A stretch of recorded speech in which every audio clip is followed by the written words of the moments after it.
ಲಂಕೆಯಲ್ಲಿ ರಾಮರಾವಣರ ಕದನವಾಗಿ ರಾವಣ ಮರಣಶಯ್ಯೆಯಲ್ಲಿ ಬಿದ್ದಿದ್ದ.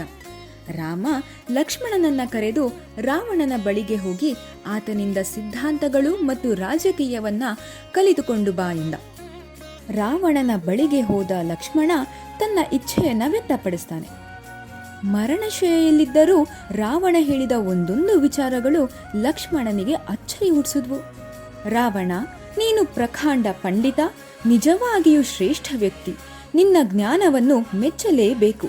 ಆದರೂ ಸೀತಾಮಾತೆಯನ್ನ ಅಪಹರಿಸುವಂತಹ ಕೆಲಸ ಮಾಡಿದ್ದು ಯಾಕೆ ಎಂದು ಕೇಳಿದ.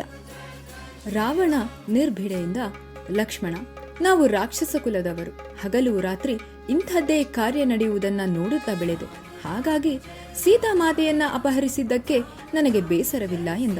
ಲಕ್ಷ್ಮಣ ತನ್ನ ಶಿಬಿರಕ್ಕೆ ಮರಳಿ ವಿಭೀಷಣನ ಬಳಿಗೆ ಹೋದ. ವಿಭೀಷಣ, ನೀನೂ ರಾಕ್ಷಸ ಕುಲದಿಂದಲೇ ಬಂದವನು, ಆದರೂ ನೀನು ಅವರಿಗಿಂತ ಭಿನ್ನ ಹೇಗಾದೆ?